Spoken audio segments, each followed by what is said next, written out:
এমন এক জঘন্য জাতির গল্প কি আগে শুনেছেন, যারা মানুষরূপী ফেরেশতাদের সাথেও সমকামিতার জন্য এক নবীর বাড়ি ঘেরাও করেছিল? যারা পথে ঘাটে হাটে বন্দরে মজলিসে বা সমাবেশে পুরুষে পুরুষে যৌনকর্মে লিপ্ত হতো। তাদের স্বভাব ছিল জানোয়ারের চেয়েও খারাপ। আল্লাহ তাআলা রাগান্বিত হয়ে জমিন উল্টে দিয়ে পুরো জাতির সবাইকে ধ্বংস করে দিয়েছিলেন, যার বর্ণনা পবিত্র কুরআনেও এসেছে। আজকের এপিসোডে আমরা সেই অভিশপ্ত জাতির ইতিহাস ও তাদের উপর আল্লাহর গজবের ভয়াবহ বিবরণ জানব। ভিডিওর শেষ পর্যন্ত আমার সাথেই থাকুন, আর আমাদের চ্যানেলে নতুন হলে অবশ্যই চ্যানেলটি সাবস্ক্রাইব করে রাখুন। হজরত লূত আলাইহিস সালাম, যিনি ছিলেন হজরত ইব্রাহিম আলাইহিস সালামের আপন ভাতিজা, হারানের পুত্র।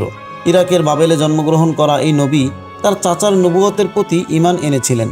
যখন হজরত ইব্রাহিম আলাইহিস সালাম হিজরতের জন্য আদিষ্ট হন, তখন লূত আলাইহিস সালাম তার সঙ্গে সিরিয়ায় গমন করেন এবং পরে জর্ডান নদীর কাছে কোরআনে আদিষ্ট হন। সেখানে তিনি নবুয়ত লাভ করেন এবং সাদুম, আমুরা, উমা, সাবুবিম ও সুগর এই 5টি শহরের অধিবাসীদের হেদায়েতের দায়িত্ব পান। সাদুম ছিল এগুলোর রাজধানী এবং এখান থেকেই তিনি ইসলামের দাওয়াত পৌঁছানোর কাজ শুরু করেন। জর্ডান ও বাইতুল মুকাদ্দাসের মাঝে অবস্থিত ছিল সাদুম নগরী, একটি উর্বর উপত্যকার হৃৎপিণ্ড। এখানকার মাটি ছিল সোনার মতো উজ্জ্বল, ফসলের ক্ষেতে ঢেউ খেলত আর বাগানে ঝুলত রসালো ফল। নদীর তীরে পাখির কলতান আর বাজারে ব্যবসায়ীদের হাকডাক মিলে সাদুম ছিল জীবনের উৎসব। সাদুমের মানুষের জীবন ছিল ঐশ্বর্যে ভরা।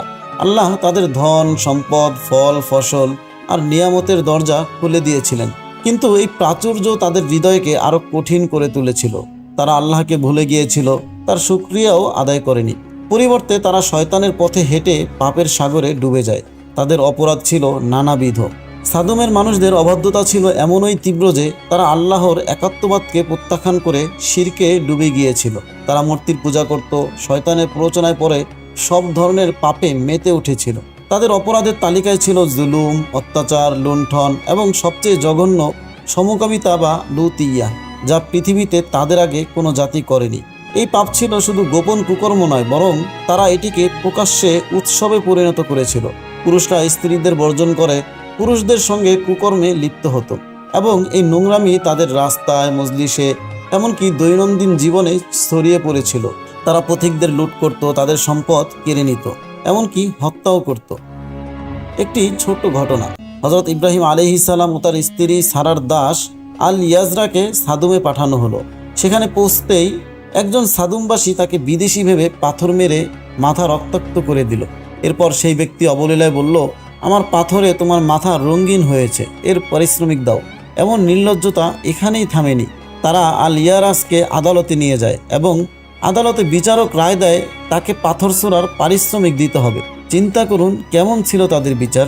ক্রোধে আল ইয়ারাস বিচারকের মাথায় পাথর ছুঁড়ে মারেন, আর বিচারককে আল ইয়ারাস বলে, এখন আমি তোমার কাছে পাথর ছোড়ার পারিশ্রমিক পাবো, এই টাকা তুমি ওই সাদুমি ভাইকে দিয়ে দাও।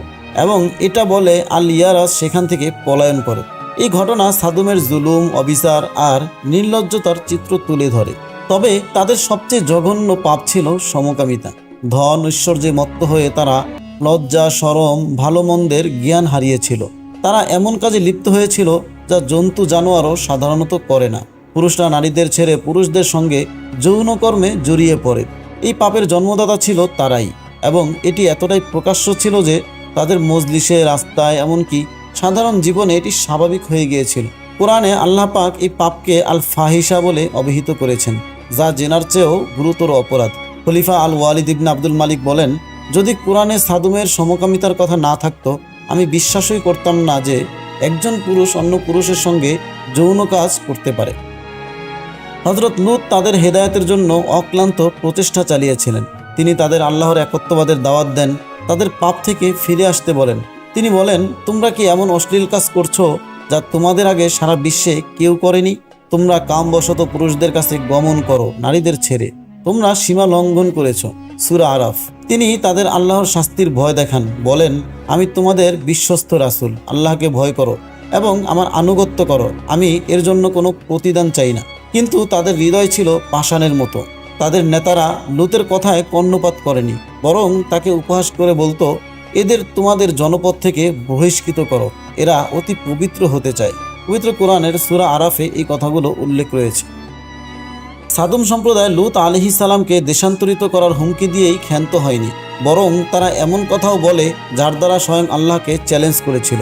তারা নিজেদের ভুল ও অপবিত্রতার উপর অটল থাকে এবং লূত আলাইহিস সালামের প্রতি চ্যালেঞ্জ ছুড়ে যে আমরা সমকামিতার উপর অটল থাকব। আপনি সত্যবাদী হলে যে আযাবের প্রতিশ্রুতি আমাদের দিয়েছেন তা নিয়ে আসুন। এই চ্যালেঞ্জ ছিল তাদের চূড়ান্ত বিদ্রোহ। তারা তাদের ধ্বংসকে নিশ্চিত করেছিল। লূত আলাইহিস সালাম তাদের এই নির্লজ্জতায় অতিষ্ঠ হয়ে আল্লাহর কাছে প্রার্থনা করেন, হে আমার পালনকর্তা, এই দুষ্কৃতকারীদের বিরুদ্ধে আমাকে সাহায্য করো। আল্লাহ তাআলা তার দোয়া কবুল করলেন। সাদুম জাতি পাপ, বিহায়পনা, অশ্লীলতা ও অপকর্মে আল্লাহ এবং নবীকে অমান্যকরণে সীমা লঙ্ঘন করেছিল। সেহেতু আল্লাহ তাআলা তাদের ধ্বংসে ফেরেশতাদের প্রেরণ করেন। ফেরেশতারা হযরত ইব্রাহিম আলাইহিস সালামের সঙ্গে সাক্ষাৎ করেন এবং সাদুমের ধ্বংসের খবর দেন। সেখান থেকে তারা সুন্দর যুবকের আকৃতিতে সাদুম সম্প্রদায়ে লূত আলাইহিস সালামের বাড়িতে মেহমান হিসাবে আগমন করেন। পবিত্র কোরআনে এভাবে এসেছে, এরপর ফেরেশতারা যখন লূত পরিবারের কাছে এলো তখন লূত বলল, তোমরা তো অপরিচিত লোক। তাদের দেখে লূত আলাইহিস সালাম চিন্তিত ও পেরেশান হয়ে যান, কারণ সাদুম সম্প্রদায়ের লোক এতটাই নিকৃষ্ট মনের অধিকারী ছিল যে অপরিচিত কোনো যুবকও তাদের কাম চরিতার্থহীন কর্ম থেকে মুক্তি পেত না। ফেরেশতারা লূত আলাইহিস সালামের বাসায় পরিপাটি যুবক আকৃতিতে এসেছিলেন। লূত আলাইহিস সালাম নবাগত যুবক মেহমানদের সম্ভ্রম রক্ষার চিন্তায় পেরেশান ছিলেন, কারণ তিনি জানতেন খবর পাওয়া মাত্রই সাদুমের লোকেরা ছুটে আসবে তাদের সঙ্গে সমকামে লিপ্ত হতে। লূত আলাইহিস সালামের ধারণা সঠিক হয়। সাদুম জাতির লোকেরা খবর পেয়ে লূত আলাইহিস সালামের বাসার চারিদিকে একত্রিত হয়। মেহমানদের বাড়ি থেকে বের করে দিতে জোর দাবি জানায়। সূরা হিজরে এসেছে, নগরবাসীরা উল্লাসিত হয়ে উপস্থিত হলো। লূত বলল, তারা আমার অতিথি, সুতরাং তোমরা আমাকে বেইজ্জত করো না। তোমরা আল্লাহকে ভয় করো এবং আমাকে হেয় করো না। লূত আলাইহিস সালামের এসব কথার উত্তরে তার জাতির লোকেরা বলল, আমরা কি আপনাকে দুনিয়া শুদ্ধ মানুষকে আশ্রয় দিতে নিষেধ করিনি? সমকামিতায় মত্ত পাগল জাতি আল্লাহ এবং তার আযাব সম্পর্কে সম্পূর্ণ বেমালুম হয়ে গেল। নবীর কথায় কর্ণপাতহীন অপরিচিত মেহমানদেরও কামরিপু চরিতার্থ থেকে নিস্তার দিতে নাখোশ। আল্লাহ যথেষ্ট বলেছেন, তাদের অন্তর আছে বটে, তবে তারা বুঝে না। চোখ আছে, তা দিয়ে দেখে না। কান আছে, কিন্তু তা দিয়ে শুনে না।